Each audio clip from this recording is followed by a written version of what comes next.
Alright, what's going on, everybody? So, yesterday, the first impressions and reviews were coming out for the Cyberpunk 2077. We are only a few days away for this game to be coming out, and I thought that I would go ahead and spend some time talking about the reception regarding this game, and I really want to highlight this video that GameSpot made in regards to their impressions in regards to their impressions on Cyberpunk 2077. Also, I kind of want to talk about their review and kind of the state of GameSpot as of right now, and I just kind of want to talk about Cyberpunk 2077 in regards to just what we're hearing right now. Now, here's the thing: the game's got a 91 Metacritic. That's a very good score. I had to bring up this video. At first, I was kind of on the fence on whether or not I was gonna even I was gonna even highlight this video, but I gotta highlight this video that was done by Broken Games HD. This idiot, this man is a freaking fool. What type of asinine freaking response is Cyberpunk 2077? Why 91 on a Metacritic is a failure. This video, if you guys can go find it. I'll even leave the link in the description for it. Make sure you hit the dislike button on it. This man. If those of y'all, if there's anybody familiar with this guy, so like first for this video, I do want to talk about this right now, man. I got to, cause this 81%. I mean, not 81. This 91%. That's good. Last time I checked, when you got a 90 in school, that was an A. That was a good grade. What the heck is this man talking about? I couldn't even sit through this entire video. I'm not gonna lie. And I'm familiar with this man's channel because here's the thing. I've been watching this man's channel for years. I've been subscribed to this man's channel. He's blocked me, and I know that he has me blocked and hidden on his channel. Trust me, I know that he has me blocked and hidden on his channel. He even removed, I think he removed a few of my comments on this video. But here's the thing. I only watched a few minutes, and the stupid things that were coming out of his mouth. First of all, just that title alone, based off of the little bit of time that I spent like watching this video. First of all, the title of the video is clickbait. This guy is a Naughty Dog stan, and here's the thing. What's so dumb about this guy is like, okay, so a 91 on Metacritic is a failure. How is that the case, right? But this guy, he loves The Last of Us 2, and this is not to attack The Last of Us 2 or The Last of Us 2 fans, but I'm talking about this guy individually because this is the same idiot that thinks. So first of all, hold on. 91 on Metacritic is a bad score? Oh. Well, let's see what The Last of Us got. A 93. So is a 93 a bad score? Last time I checked, those two scores were really good. This guy's always forever moving the goalposts. And what's so funny, he has said multiple times in the past that, oh, he wasn't trying, he said multiple times in the past that he's not rooting for this game to fail. But it sort of seems like you are. You're moving the goalposts. Now you're saying, oh, a 91 isn't good enough for CD Projekt Red. Because he's always talking about how people praise CD Projekt Red and how, in his personal opinion, he's like, oh, that's not fair. They only made one game, which is The Witcher 3, or you can even say the Witcher franchise. They've only done one thing. How can they be, and this is his words, not mine. In his opinion, he's like, how can they be one of the top developers out there when they've only done one franchise? And I'm like, okay, so and here's the thing, I should even preference this whole video by just stating that, hey, I'm not even a CD Projekt Red fan or anything like that. Like, I've never played The Witcher. This, like, Cyberpunk is gonna be my first game from them. It's gonna be my first game from them. But here's the thing: they have the pedigree, they have the notoriety. People in the industry love them, and he can't say that there's this favoritism or whatever like there's this bias or whatever in the industry, because if you want to bring that into, like if you want to bring that into the discussion, then The Last of Us Part 2, what about that? What about that? Because people dang sure they dang sure go to bat for Naughty Dog, and I'm not a fan of The Last of Us Part 2. I haven't played it. I'm not gonna even get into it, but I'm not a fan of certain things that they did in that game. But you don't see me out here saying that 91, well, in this game's case, a 93 is a bad score. You don't see me saying that. This man is a freaking asinine idiot, and I'd have to. I wanted to make sure that I go ahead and highlight this because this video is freaking stupid. I couldn't sit there and freaking listen to that crap, bro. And I know like the crazy thing is I know exactly what he's gonna say, and what he said, man.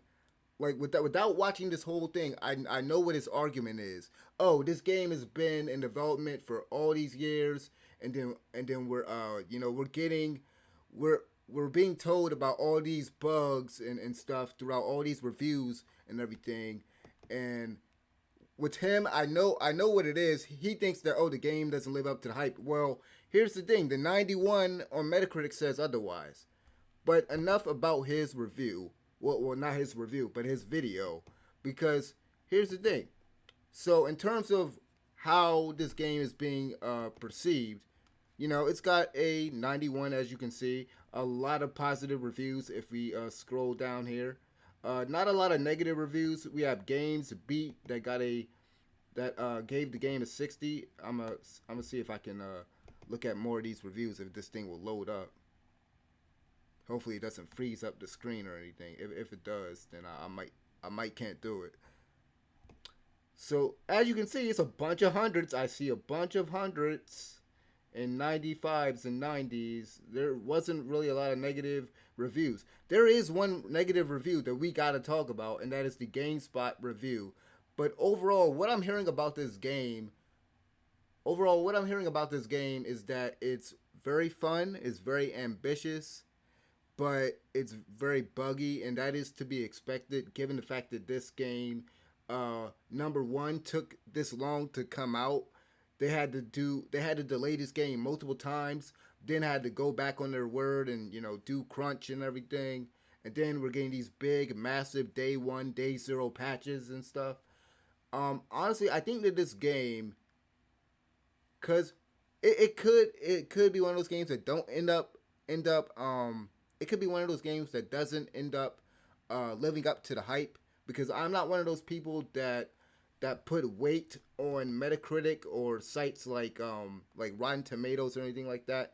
So like this 91%, or well, I should say this 91 Metacritic score, this means nothing to me, but at least in terms of the overall conversation online, uh, we can all say that this game is doing well in terms of the reviews from the people in the industry, and at the very least, like the game, from what I can tell, from what the previews that I've seen, it seems that like it's been living up to the expectations, but it seems like CD Projekt Red was very ambitious with this game, probably a bit too ambitious, and unfortunately we got those bugs in here. I really think that this is gonna end up being a best case scenario. This will end up being a Fallout New Vegas. If you guys don't remember Fallout New Vegas, it didn't exactly launch without bugs. I mean, what Bethesda game does, but Fallout New Vegas, it was very buggy when it came out, and I remember.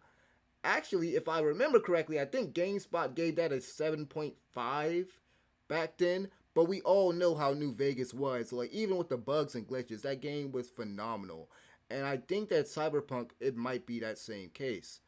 Now, there's a reason why I want to bring up the GameSpot review. As you can see here, I'm on the GameSpot review page, and they gave it a 7. And they also, so here's the thing with the Cyberpunk reviews. CD Projekt Red has told everybody to not show any gameplay, and they can only use B-roll, and we all know why that's the case. If you don't, pretty much it's because of all these bugs. They don't want people seeing the bugs and glitches, because they feel as though the game is going to drastically change. They even said on console it's going to drastically change when those patches come out. So they don't want people to get a bad first impression of the game, which is to be fair. But my argument with all this or whatever is like, why didn't you just say don't do the reviews until everybody gets access to the game, including the people on the console? Why not just say, here, you can do your first impressions on this day, and then you can do the review once the patch is out. But then you also have to, as a reviewer, I feel like you do have an obligation to review the game as it is when it comes out. But then you also have an obligation to go back and revise your review if these problems that had possibly brought the score down, if those problems are alleviated, then you should bump the score up. But the thing with the GameSpot review, and this is the GameSpot first impressions, they didn't do a video review yet. They said that they were going to do a video review, but as you can see right here, this is the written the excuse me. This is the written review by Callie Plaguey, who once was at not GameSpot. Well, she's at GameSpot now, but she used to be at IGN. And for those of y'all who don't know who she is, let me kind of jog your memory in terms of her in terms of her body of work, right? She did the not Watch Dogs. She did the Days Gone review. Back when she was at IGN, she was the person, and correct me if I'm wrong, she was the person that did the Pokemon, I think it was Omega Ruby, Alpha Sapphire. She was the person that did the whole 7 out of 10, too much water, whole thing like that. And she did a few other controversial reviews in the past few years.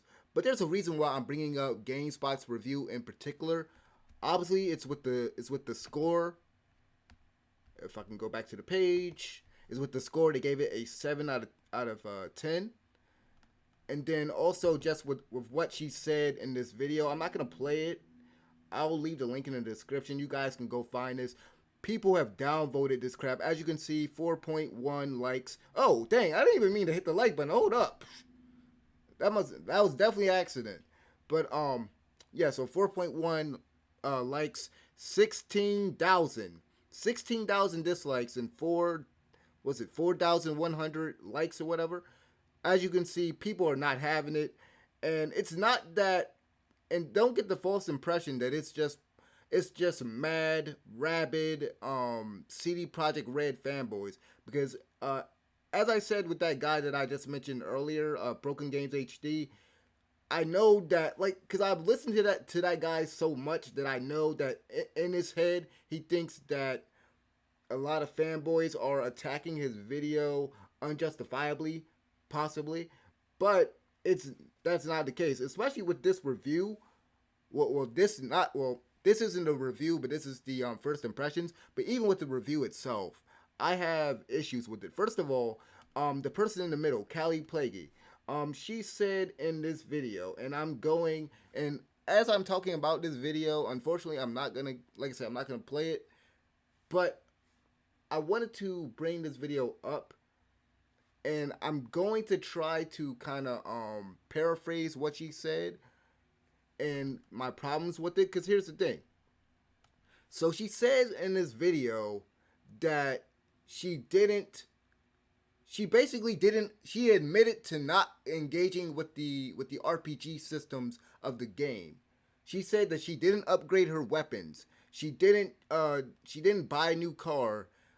She didn't change her clothes. Like, she didn't do all this stuff that you would normally do in an RPG, right? Because she said that she didn't feel like she needed to. And then with the side quests, she said that the side quests, and one of her complaints, which I sort of get the complaint just a little bit from a narrative perspective, and that was her argument, that from a narrative perspective, those little side quests, like some of the side quests, it wouldn't make sense doing it in the context of the story when and I'll just say this for an example. So for an example, this isn't a mission in the game. I'm just saying this for an example to kind of give you an example of what she means.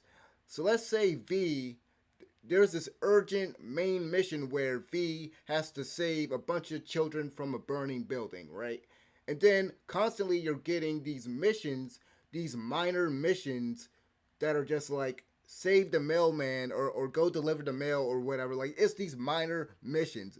Again, I'm just giving like little examples to kind of demonstrate or kind of articulate what like her issue with the game was it's like essentially um she said that the main quest it seemed as though with the story doing those side missions she felt like she didn't first of all she said that she didn't want to do them and that they just it seems and please forgive me if I'm mispronouncing this super flurry like I can't even pronounce the so let me go ahead and look at the actually bring the review up itself because I can actually show you one of the bullet points, right? So if you go down here, it says there's so much to do that isn't meaningful. So a lot of it ends up being I can't even say it, but this word right here, because I cannot say that.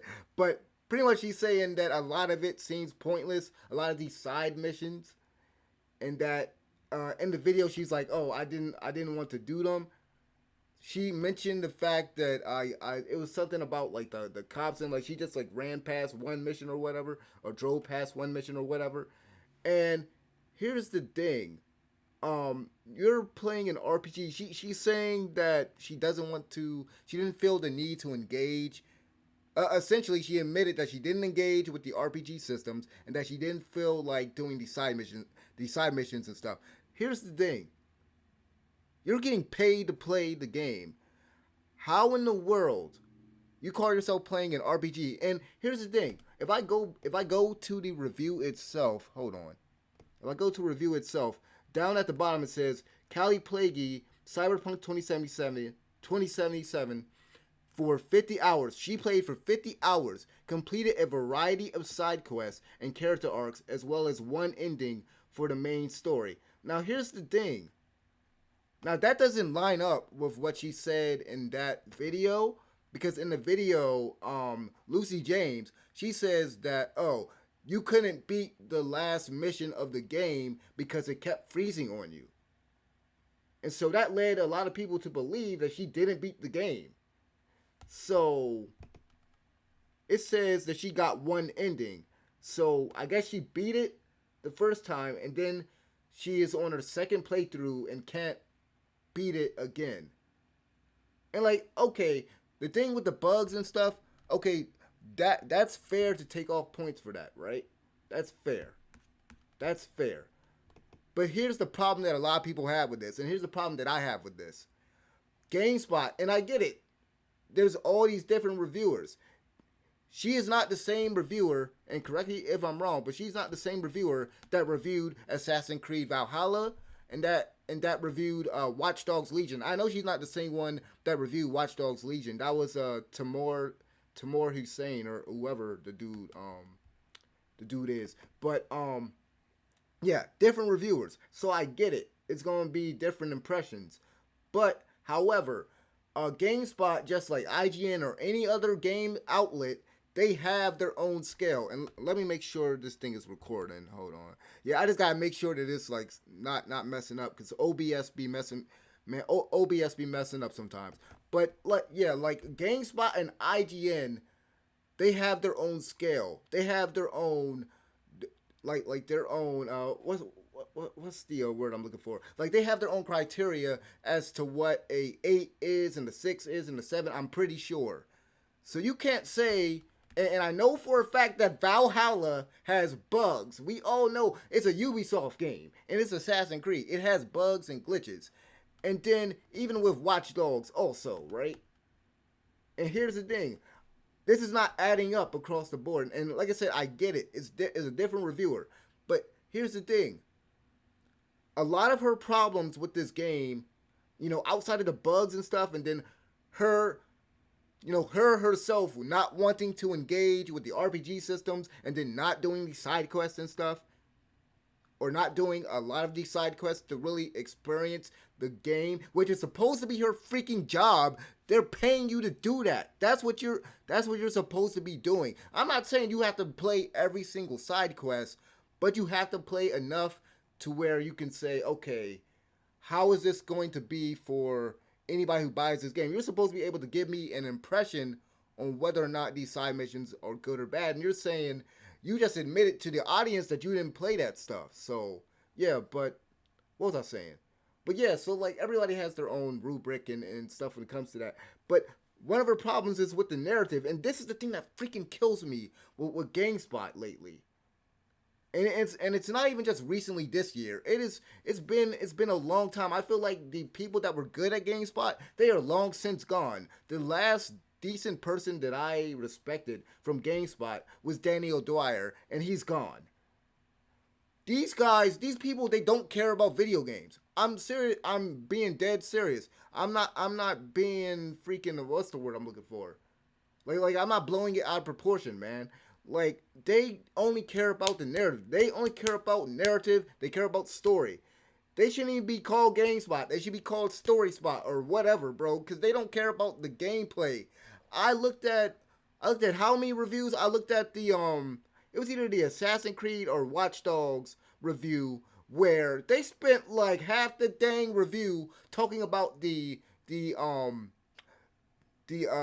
message of the game, the message of the story, and just the narrative itself outside of the gameplay. They spent like let's say for instance the review is like 15 minutes, right? At least 9 minutes or so would be focused on the story and the political message and whether they agreed with it or whatever, and then the rest would be on they might touch the gameplay if they feel like it. They might touch on that. And that was my problem with the Watch Dogs review. And don't get me started with the Spider-Man review that was just freaking tone deaf, even though yes, it was written by a black man, but exaggerated swagger of a black man. They will never live that down. They will never live that down. And even with this review right here, it's just they're getting progressively worse and worse. And Callie Plaguey, she isn't the first. This is the first time. So hold on. So I definitely have to bring this other point up. So where is it? Where is it? Where is it? Where is it? Where is it? Where is it? Oh, here it is. The incorporation of different cultures and backgrounds is wildly inconsistent, from good to accurate to downright offensive. What is she talking about, man? And then even this superficial and often edgy aesthetic choices often have no real purpose, which makes them grating rather than adding anything relevant to the world. First of all, it's supposed to be edgy. It's supposed to have a dark tone. Now, if you were to say something about the dialogue itself, then yeah, I might agree with you because that was my issue with the game, just based on what I've seen throughout these years. It was the dialogue, but what you talk about here, I don't know. I don't know. I would have to play the game because I'm trying to figure out. I don't know, man. And it's like main story doesn't cohere with the rest of the game with an urgency that's at odds with everything else. And that was the point that I was talking about earlier when I was talking about how she was saying like the side stuff, like the side stuff, she didn't feel like doing it, and it didn't make sense for V. And this is her words. It didn't make sense for V to be doing that stuff when the main quest stuff is urgent, or at least it seems like it's more urgent or more significant for V to be doing, which I could understand, but she didn't make a point. She didn't make a good point with it. She didn't really back that up, and I can't take you seriously if it seems like you didn't play the game based off of what you said. Based off of what she said, and based off of what she said in this video, I can only surmise that she did just a few side missions, and then kind of did a straight line, and just really just went straight for the main quest, because that's what it seems like. It really seems like they were trying to rush this thing out, and I could be totally wrong about this. It seems like they rushed this thing out. It really does. It seems like, oh man, we gotta get a review out, but we can't we can't show our footage or anything. And to be fair, there are other people that got a review out and everything, and they got, like I said, they don't have their video review out, but they have their written review out. She should have took her freaking time. And this is one thing. This is one thing I can even say about somebody like Angry Joe, for instance. He said that he's going to take his freaking time with the game. The game is supposed to be like 50 some hours, and I get it. If we go down at the end of this review, it says that she put in 50 hours, but based on what she said, based on what she said in this video, it doesn't freaking seem like it. It don't. It doesn't freaking seem like she spent 50 hours in this game. It seemed like she just sped through it. And those 50 hours, like I'm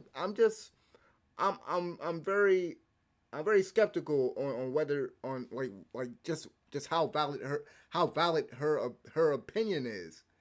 And then the thing that kills a lot of people with this, and especially me, the thing that gets me is that going back to other games that they reviewed, and the fact that that GameSpot and these other places, like they have a metric for a reason. The 10-point scale. They have that scale for a reason.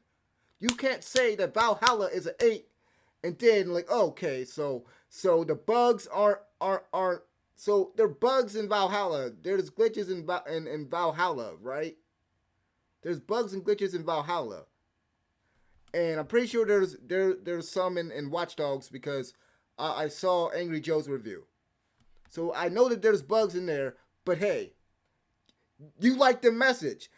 And matter of fact, so here's a point from the Watch Dogs review. Powerful anti-fascist and hopeful message about unity and perseverance in the face of adversity. They only care, I'm telling y'all, they only care about the freaking narrative, the freaking story. They only care about that. This buggy, glitchy game, you gave an 8. This freaking reskin of Odyssey and Origins, and I'm not knocking anybody that likes it, but I'm saying it's a freaking reskin. But hey, 8 out of 10. 8 out of 10. Same thing with this. And here's the thing. I don't know anybody who likes this game so far. Like, maybe my brother likes it. I haven't asked his opinion on the game because he bought it. I seen my nephew play it for like a few minutes. And he likes Fortnite, mind you. He likes Fortnite, Call of Duty, and stuff like that. My little nephew. But thing is, he didn't like the game.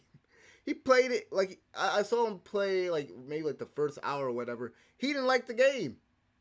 He didn't like the game. My friend and fellow YouTuber, Rex Sparks, he bought the game. He said the story sucked, and that's another thing that I've been hearing, is that the story really wasn't that good, and that, like, I've heard a lot of negativity surrounding this game, and yet, 8 out of 10.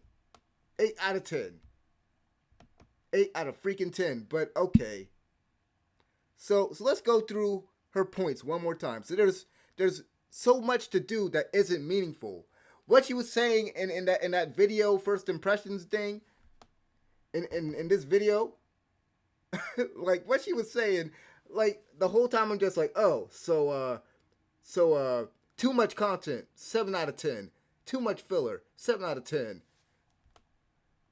That's the only thing that came in my head, because like it feels like another one of those situations where it feels like one of those situations where they got the wrong person to review this game. And I know a lot of people have been saying it online and on Twitter and stuff based off of what my friend has told me, that she needs to go back to playing Pokemon and Animal Crossing. And I like Pokemon, but that's not a hardcore RPG. Clearly, she is not the right person for this. The person that reviewed Watch Dogs, I know for a fact that he's played RPGs. They should have got that guy to do this one. And they should have put her on Watch Dogs. Like, it's freaking stupid. But just to continue, because I just want to go down those points one more time. So superficial and often edgy aesthetic choices often have no real purpose, which makes them grating rather than adding anything relevant to the world. And from what I've heard, the world, just the different areas that you get to explore, like it's very detailed. All these different apartment buildings or whatever you go into. So I don't know what she's talking about. The incorporation of different cultures and backgrounds is wildly inconsistent, from good to inaccurate to downright offensive. Now here's God, man. I'm not even gonna try to really get into it, but like if you because I don't know how much she knows about the cyberpunk lore, and I'm not gonna pretend to know a lot about it. I don't even know anything about it, so I'm not gonna even try to speak on it. But I'm pretty dang sure, based off of what I've heard, she's like she's wrong. But and I know another thing that people are bringing up is her her whole SJ. I almost don't even want to say it, but her whole political stance and everything. But I'm not even gonna bring that into the conversation. But people are bringing that up too. The main story doesn't cohere with the rest of the game, with an urgency that's at odds with everything else. And this isn't the first game where, like, to be fair, this isn't the first game, right? This isn't the first game where a main character, you're doing something with the main character and it doesn't seem right to do that. For example, I can even say Watch Dogs 2. There's the stuff that you can do with Marcus in Watch Dogs 2 that doesn't fit with this character. And like this isn't the first game where, like, there's something dire happening in the storyline, but hey, let me go over here and do these random side quests. Like that's honestly a part of these games. That's a part of these RPGs. If you play Fallout, if you play any sort of Western RPG, or I'd even say JRPG, then like this is a freaking standard thing. Yet that's an issue to her. And then, like I said, the biggest, and I would say one of the only points that she has is the technical issues. She said there's technical issues, from visual bugs to full on crashes. They're so pervasive that it's impossible to ignore. Well, I could say the same thing for Assassin's Creed, and I could say the same thing for Watch Dogs. So why didn't those get, again? They need to clean house over there at GameSpot, and sort of just reevaluate their scoring system, because this doesn't make any sense. It doesn't make any sense. This video was freaking stupid, and I just had to talk about it because it was freaking dumb. Like, I have no problem if like, I have no problem if you score the game low, if you didn't like it, but you need to justify your points, and she didn't justify it well. The points that she made was very stupid, most of them, the majority of them. But yeah, that's pretty much everything I wanted to cover. Hopefully, hopefully they get somebody better for now on. They need to hire new people. They need to go ahead and fire these people. I'm sorry, they really do. But yeah, thank you guys for watching. Let me know what you guys think in the comment section below. Like the video, subscribe, and I'm out of here. Peace.